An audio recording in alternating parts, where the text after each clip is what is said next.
मसूरी के Saint George school में वार्षिक पुरस्कार वितरण समारोह का आयोजन किया गया, जिसमें खेल, सांस्कृतिक कार्यक्रम और पठन पाठन के क्षेत्र में उत्कृष्ट प्रदर्शन करने वाले छात्रों को सम्मानित किया गया।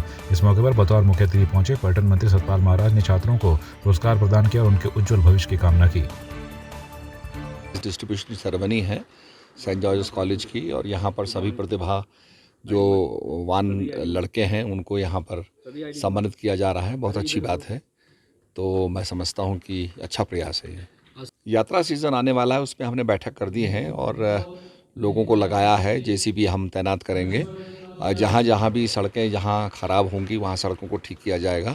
तो पूरी हमारी तैयारी हो चुकी है और एक पूरा प्रशिक्षण जो है हम उसमें ले चुके हैं और पूरी जानकारी हमने प्राप्त कर ली है और निश्चित रूप में यात्रा ठीक चलेगी। और चार धाम के साथ साथ हमारी हेमकुंड साहब की यात्रा है जो भी शुरू होगी, उसके लिए भी हम लोग विचार कर रहे हैं। ऑल ट्रेन व्हीकल्स के लिए विचार कर रहे हैं और घोड़ों को गर्म पानी उपलब्ध हो उसके लिए भी हमने हिदायत दी है। बहुत सख्ती इस समय की है कि जानवरों का शोषण ना किया जाए। पिथौरागढ़ नवनियुक्त पुलिस अधीक्षक रेखा यादव ने संभाली जनपद पिथौरागढ़ की कमान। जिले के नवनियुक्त पुलिस अधीक्षक रेखा यादव ने गार्ड सलामी लेने के पश्चात पुलिस अधीक्षक पिथौरागढ़ का कार्यभार ग्रहण कर लिया है। कोई भी वादी अगर आता है तो उसकी बात सुनी जाए। उसकी बात सुनने के पश्चात उस पे सुसंगत धाराओं में अगर अभियोग पंजीकृत किया जाना तो अभियोग पंजीकृत कर उसमें विवेचनात्मक कार्रवाई की जाए।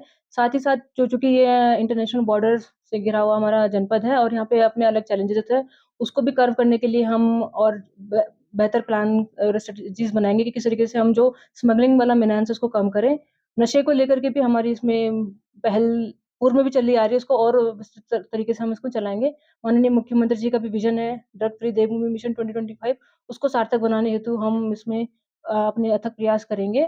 और इसमें चूंकि महिलाएं, बुजुर्ग और बच्चों को लेकर के जो अपराध होते हैं उसको हमने अपने सभी इकाइयों को पूर्व में भी बताया है और अभी भी मीटिंग लेकर के उसमें बताया गया है कि ऐसे कोई भी अगर घटना या प्रकरण आपके संज्ञान में हो तो उसमें तत्काल अभियोग पंजीकृत कर कार्रवाई इसमें की जाएगी। लोकसभा चुनाव 2024 की तारीखों का ऐलान चुनाव आयोग की ओर से कर दिया गया है। पौड़ी जिला निर्वाचन अधिकारी आशीष चौहान का कहना है कि चुनाव आयोग से मिले दिशा निर्देशों को लगातार धरातल पर उतारा जा रहा है। इसके साथ ही 24 से 48 घंटे के भीतर आदर्श आचार संहिता के संबंध में जो भी काम किया जाना है उसे जल्द से जल्द करवाने हेतु सभी उप जिलाधिकारी को निर्देशित कर दिया गया है। हम लोगों ने एक इनोवेटिव आइडिया पे काम स्टार्ट कर दिया है और उसमें द्वारा जो रीप को और एनआरएलएम के समूह और वन पंचायतों के माध्यम से कार्य करवाया जा रहा है। उसमें ये मुख्य बात है कि उनके द्वारा पाइन नट्स को कलेक्ट करवाया जाएगा और उसके वेरियस प्रोडक्ट्स बनाए जाने हैं, जिनमें 3 मेन प्रोडक्ट्स रहेंगे। ऑयल एक्सट्रैक्शन और नट्स के तौर पे उन्हें बेचा जाएगा। जो बचा हुआ ऑयल एक्सट्रैक्शन के बाद में बचा हुआ रेजिडुअल पार्ट होगा उसको हम लोग किसी न किसी बेकरी आइटम प्रयोग में लाएंगे। तो इससे 2 महत्वपूर्ण फायदे होंगे। एक तो पर्यावरण संरक्षण में हमें जो मदद मिलेगी, वो एक फॉरेस्ट फायर के लिए पाइन कोन एक मेजर रीज़न होता है, तो उस पर भी हमें मदद मिलने की पूरी आशा है। और सिमिलर लाइन पे हमारे को ग्रामीणों को हमारी परिसंपत्तियों पर से जितने भी राजनीतिक प्रचार से संबंधित सामग्री होती है वो हटवानी होती है। इसी तरीके से 48 घंटे में अन्य सार्वजनिक परिसंपत्तियों पर से और उसके बाद में निजी उनसे हटाना होता है। अल्मोड़ा के जिला मजिस्ट्रेट विनीत तोमर ने बताया कि आगामी लोकसभा चुनाव की तारीखों के ऐलान के साथ ही आचार संहिता भी लागू हो गई है। इसलिए इस अवधि में कोई भी व्यक्ति जनपद की सीमा अंतर्गत अपने अस्त्र शस्त्र, आग्नेय अस्त्र, धारदार घातक हथियार एवं लाठी डंडा लेकर नहीं चलेगा। कोई भी व्यक्ति किसी सार्वजनिक स्थान पर किसी के प्रति अपमानजनक भाषा का प्रयोग नहीं करेगा और न ही ऐसे नारे लगाएगा जिससे किसी की भावनाओं को ठेस पहुंचे और शांति भंग होने की संभावना हो। आयुष्मान योजना से जुड़े अस्पताल निःशुल्क इलाज के लिए आ रहे मरीजों के जांच के नाम पर भारी भरकम पैसा वसूली कर रहे हैं। किसी मरीज से पैथोलॉजी तो किसी से रेडियोलॉजी जांच के नाम पर पैसे लिए जा रहे हैं। ये शिकायत मिलने के बाद राज्य स्वास्थ्य प्राधिकरण ने प्रदेश के 153 अस्पतालों को नोटिस जारी किए हैं।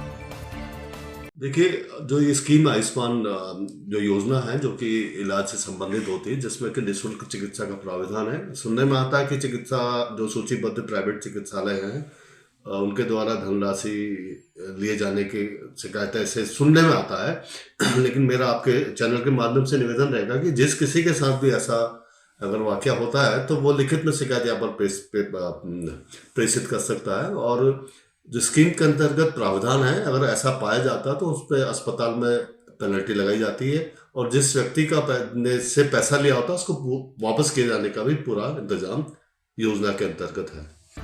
श्रीनगर पौड़ी राष्ट्रीय राजमार्ग पर श्रीनगर से आ रही एक बाइक खंडाहा के समीप अनियंत्रित होकर पलट गई, जिससे कि बाइक पर सवार 2 युवक घायल हो गए।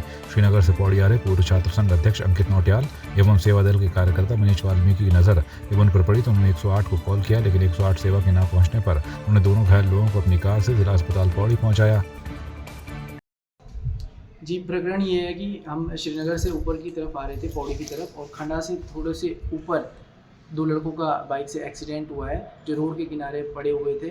और वहाँ पे लोगों की जब भीड़ हमने देखी, हम रुके तो हमने पूछा क्या हुआ है, तो उनकी बाइक स्लिप हो गई थी कंक्रीट में। तो जब उनसे पूछा गया कितना समय हो गया तो उन्होंने कहा 25 मिनट हो गए हैं, एम्बुलेंस को कॉल किया है, लेकिन एम्बुलेंस पौड़ी हॉस्पिटल में उपस्थित नहीं है। और जैसे हम उन्हें अपनी प्राइवेट गाड़ी से हॉस्पिटल तक लाए, हमने देखा हॉस्पिटल में 2-2 एम्बुलेंस खड़ी हैं। तो इस प्रकार का जो रवैया है, एक मरीज के लिए 108 का सेवाएं यहाँ पर उपलब्ध नहीं हो पा रही हैं, एक कदाचित सहनीय नहीं होगी। और स्वास्थ्य विभाग, स्वास्थ्य प्रशासन से हमारी ये अपील रहेगी, यदि आपके बस के नहीं है स्वास्थ्य ट्रीटमेंट देना, 108 की सुविधाएं उपलब्ध कराना, तो आप ये सुविधाएं बंद कर दीजिए। लेकिन इस प्रकार का रवैया कदाचित सहनीय नहीं होगा।